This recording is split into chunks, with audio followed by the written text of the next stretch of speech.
Here we go, the session is live then. Thanks for your comments, thanks for getting involved, keep it coming. And our cars then heading out on track. Darren Spooner at the front of that queue. So you saw the car of Ben Robinson, and Ben's also been having some technical issues today. Speaking to him in the pits, it turns out after qualifying, they were having some boost cut issues, but it turned out after qualifying they found that the spark plugs were loose, perhaps all 6 of them. So they have tightened that up, so fingers crossed they can actually get some flying laps in there. I know Ben will be really keen to put some flying laps in and try and catch up Darren Spooner. A few cars behind Ben's was the little yellow Renault Sport Megane, but it's not your normal garden variety Megane that you might see in Tesco. So do you know much about what's going on there? Yeah, it's definitely not your average Megane. That is a Megane Trophy Cup car, I believe. It is a rear-engine V6 rear-wheel drive. So yes, a little bit different to your average Megane. Pretty much nothing resembling a normal Megane in that car at all. But I think that isn't a DIY job, right? That's a factory built race car. Built, for a factory race series. It's so cool. And this is, I think since throwing open the rule book to allow competition cars and purpose-built, very bespoke race cars, they are permitted in Time Attack as well, especially in our GT3 sports car and prototype class. And it's so cool to see these race cars of years gone by be given a second lease of life here in Time Attack. Awesome. Interesting to see that Clio Megane is in the Pro Extreme class and not GT sports car and prototype, which is where I'd normally expect to see it. But I guess being a space frame or whatever it was, I guess that's just the class it falls into naturally. Yeah, I assume it's not quite GT3 level. It's from a kind of around 2013. So yeah, it's maybe a little bit less powerful than a GT3 car. Such a cool looking thing as well. Awesome car. Yeah, but I think the only one in the UK as well. Oh wow. Yep. Okay, that's really cool. And it's their first time out on it, on track with it today. So yeah, that's okay. Again, a steep learning curve, but trying to take it home in one piece. I think Peter Smith looked a little bit tentative earlier on. I don't blame him if it is the first time on track in that car. He wants to bring it home in one piece. There's only one in the UK, right? There's only one in the UK. There are no off-the-shelf parts for that car. So yeah, bringing it home intact is the main aim for that. So Colin Dorward, he's been very quick all day, very, very quick. You can see how hard he's pushing there, going over those curbs there, very much outside of the track limits. Colin is just, I mean, he'd never been to Brands Hatch, and then he come to Brands Hatch and set our fastest time. He'd never been to Donington. This is his first time out at Donington. Okay. He's turned up, and obviously he's setting the fastest times of the day. It seems to be his thing. If he's never been to a track before, he's going to turn up and set the fastest time. Yep. And he's been lapping in the 1:10 10s earlier, so I'd be interested to see whether he's got anything left in his sleeve, some extra boost. He thinks he can get under 1:10, so it'd be really interesting to see if he can do that in the final. Okay. So there you go. That's Paul Doyle's car, still with gearbox. With nut through the gearbox and some sealing that up. So it's good to see that that's still running. Darren Spooner then, let's have a look. So Colin Dorward, yes, very fast. There we go, Paul Doyle then, having just displaced Darren Spooner. Darren Spooner was, until a few seconds ago, the fastest. Paul Doyle, that nut and bolt and window sealant fix, doing such a great job that he is currently running fastest of anyone so far. Bearing in mind, we have seen Colin Dorward go a fair bit faster than that. He's just yet to unleash that pace. And of course, you've got to find the track space to be able to do that. You've got to be able to navigate the traffic. So nothing is ever a given here in Time Attack. And of course, these cars are so highly strung. You don't know what's going to happen. You don't know what's going to happen. So let's see. It'll be interesting to see. Paul Doyle, then fastest of all so far with a 1:12.9. Fails to improve on his fastest time so far in Sector 1. So let's see how that goes. Darren Spooner then currently second fastest overall in the Peugeot 205 with a 1:13.4. Oh, never mind. Andrew Barber has just gone fastest of anyone so far with a 1:12.4. Scott Carruthers, meanwhile, jumping to the top of Pro two-wheel drive in that Mazda RX-7, that Honda-powered FD3S. Steve Henson leading his class. Ian Pittman setting the fastest time in his own class as well. And we're going to see, as the timer ticks towards the bottom, these lap times are going to fall as well, or at least one would hope. And the back of that Mitsubishi Evo looking a little bit smoky. I'm no Evo expert, but I'm pretty sure they're not meant to do that. That is not healthy. That does not look good. Let's see which... the number 127, that's Bradley John's car. Okay, single round entry in theory, but he's been doing a lot of single round entries this year. So it's good to see Bradley John there back with us, but looking a little bit smokier than one might like. Looks like it's cleared up. Oh, kind of cleared up, a little bit cleared up. Roman Grandel, massive flames out of the side of that thing. Very, very cool. Andrew Barber goes fastest of anyone so far, I believe, with a 1:11.8. Yep, that puts him right up at the top.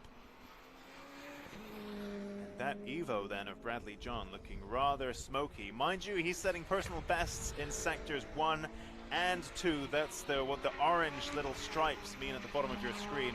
3 bars corresponding to 3 sectors here. Steve Henson going fastest of all in GT3 sports car prototype, but I think he might be the only one in this class running in this particular session. And you can see everyone going a little bit wide there. Yeah, and Bradley John's just set the second fastest time, so I mean, hopefully the car is okay. Maybe it's just running a little on the rich side. Yep, Colin Doyle, there we go. Colin Doyle with a 1:09. So amazing, there we go, yeah. there we go. So he did have it in him, brilliant. Did he suggest whether that's more power, or is it he just had a bit more skill left in him? I think he said just hooking up the perfect lap. You know, he's never been to the circuit before, just obviously knowing when to kind of like go flat out, when to kind of like hold a little bit back. So, you know, he's saying he's flat out through preludes, and as anyone will know, that can be a little bit of a scary experience. So it's really good to see him go into the 109s. That car is yeah, a complete weapon. And I know a few people have corrected me in the past. It's down on my entry list as an Evo 9. It's definitely not an Evo 9. It is an Evo 5. Evo 5. Evo 5. There we go. I had to clarify with him earlier if it was a 5 or 6, but it is a 5. Yes. And we got a great shot of Stuart Sims earlier on in the green Mitsubishi Evo 6 with a rather flappy looking bonnet, which is not what you want. He's also not having a good day. I think he thinks he's got head gasket issues, so yeah, I'm not sure we're going to see a great time out of him today, but yeah, hopefully just kind of like holding on to get a place in the final. Okay. I mean, that's often the story of Time Attack, isn't it? Where so many people are just trying to nurse various issues to the final. Loads of flames coming out of this. If that's intentional, if the car is meant to run like that, I know we're talking about a lot of people having issues, and if Roman Grendel's car is not having issues, that's how it's meant to run, with all those awesome flames coming out of the side. That's very, very cool. There you go, Jeff Kershaw then in that Ford Focus all-wheel drive. The boss man of Turbo Technics, which today celebrates its 40th anniversary. We discussed this a little bit earlier on, but you know, all of us who are into cars, into tuning, turbochargers, you know, we owe a lot to Turbo Technics. We owe a lot to Jeff Kershaw as well. He was really one of the first to see that potential and to specialize in bringing turbos, turbo upgrades, turbo conversions to the masses. And he's celebrating the 40th anniversary of his company, Turbo Technics, this year. So thank you very much, Jeff Kershaw. Just you could see him a little bit earlier on lapping out there in his Club Pro four-wheel drive Ford Focus. Steve Henson then in that 996 GT3 Cup car, making its way through turn 1. Car that we've seen a lot of in Time Attack.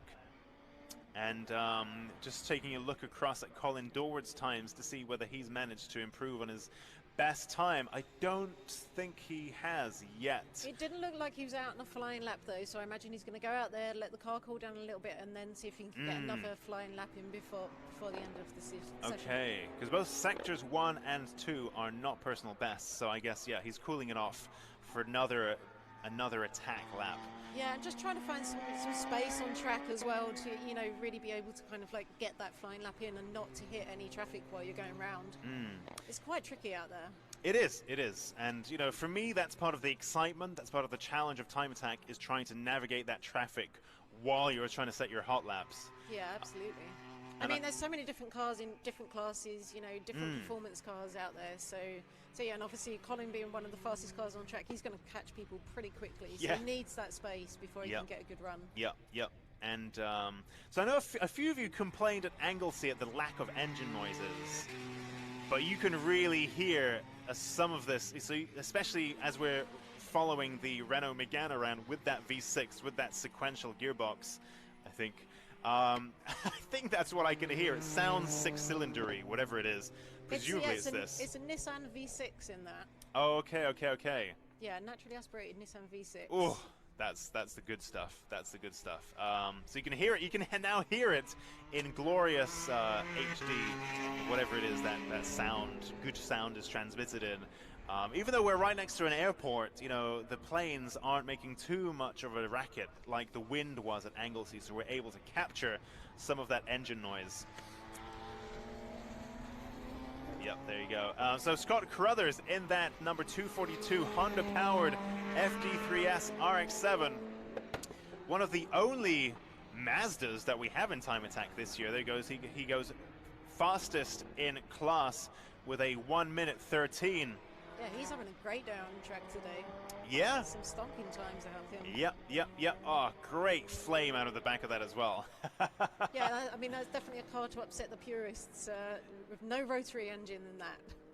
Yeah, but at least he didn't LS swap it. So I think, you know, he kept that high revving, torqueless, super frantic nature with swapping to a Honda K-Series. So he didn't go down the lazy, easy route of an LS. So, you know, it's not the purest way to approach this formula, but he managed to keep it at least a little bit racy. So that's pretty cool.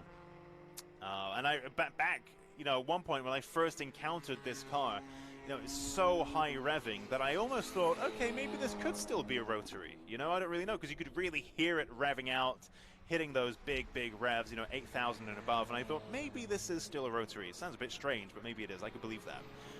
And then it turned out it was a K series, K24, K20, whatever. There you go. There are the planes. You can hear the planes now. So he's kept some of that nature. Anyway, let's have a look at our lap times. So Colin Dord still lapping off his best. So the last time was a 1:32.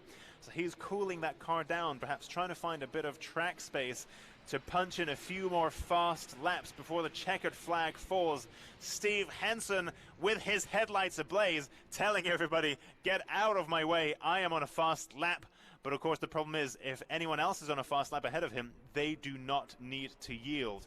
So you can see that Mitsubishi Evo with no lights on. That's being blue flagged for Steve Henson to make his way past. Jeff Kershaw, I can't quite work out what those lights are. Are they daytime running lights or are they headlights? Guess they're daytime running lights. There you go. He's coming out. He's coming off the track into the pit lane is Jeff Kershaw. Perhaps that is the end of his running. We've got 1 minute left, so there's no point coming back out. So that's that for the king of Turbo Technics. That's the end of his running. Andrew Barber there taking loads of curb, kicking up a nice cloud of dust in the number 88 AKB racing machine. That Mitsubishi Evo 9, and you can see his headlights are now on. He is going to try to see how fast he can go in these closing seconds of the session, and he is right on the tail of, would you believe it, Colin Dorward. So they're riding right next to each other, making their way through that traffic, just trying to thread their way around that Evo, around that Renault Sport Megane V6 as they come into turn 1. The checkered flag is going to fall this lap, so they have this lap and this lap only to put in their final fast lap and pray that the traffic works out in their favor. Or of course, perhaps they have strategically positioned themselves in such a way as to catch some clean lap time. You can see Andrew Barber just really grabbing loads of curb and kicking up that dust wherever he goes. You can see these are the two fastest cars out on track, and so they're following each other, seeing if there's any. They're just going for this last lap before the clock counts down. So let's see what sort of lap times. See if Colin can throw in a lap at the last minute that will beat his time. Well, he's gone fastest in Sector 1, fastest of all, and set a personal best speed trap 1. So Colin Dorwood is out for blood right now, and we have the checkered flag is out, but of course he can still finish this time lap, and he has gone fastest in Sector 1, fastest in Sector 2. He has a lot of pace still in him as he comes across the line. 1:08.5. Oh my goodness. That's an amazing time. So yeah, just needed to hang everything all together, and what an amazing time there. Yep, Andrew Barber also improving on his best. So both of these drivers, of course, finishing first in their respective classes, Pro Extreme and BC Racing Pro 4-wheel drive. Colin Dorwood also then taking the overall crowns for fastest car on track in Time Attack today with a 1:08.5 second lap. And so he told Susie he had some pace still in him, and he did not lie. Yeah, so it literally looks like he's gone out, set 2 hot laps in that session, and both of them have been, you know, kind of the lap records. Very, very fast. So there we go. So I think everyone's kind of just chilling out now. You can see Colin Dorwood waving out of the window, I think. He knows he's done a good job. Yeah, and he'll definitely be happy with that. It's not bad turning up to a circuit if you've never driven it before and coming away with a time like that. I mean, what an achievement. That is a phenomenal car, and of course, great driving as well. Leon Chanter saying in the comments, I want to see Team Thunderwood again. That's my team when we used to do Time Attack. Gizfab then carrying on that. So let's see. So those are our results. Everyone here loving the comments. Going to guess them again as a VQ35. So Ben managed to pull a lap out then, so he did manage to fix these issues and come in front of Darren Spooner there. Awesome, awesome, awesome work there from Ben Robinson. Come on, Dorwood and Barber, says Kenny Brooks in the comments.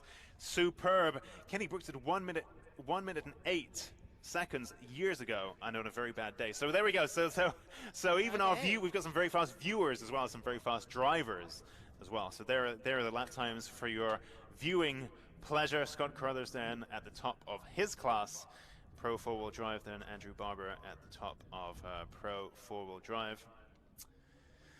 Whew, it's a pretty action-packed day.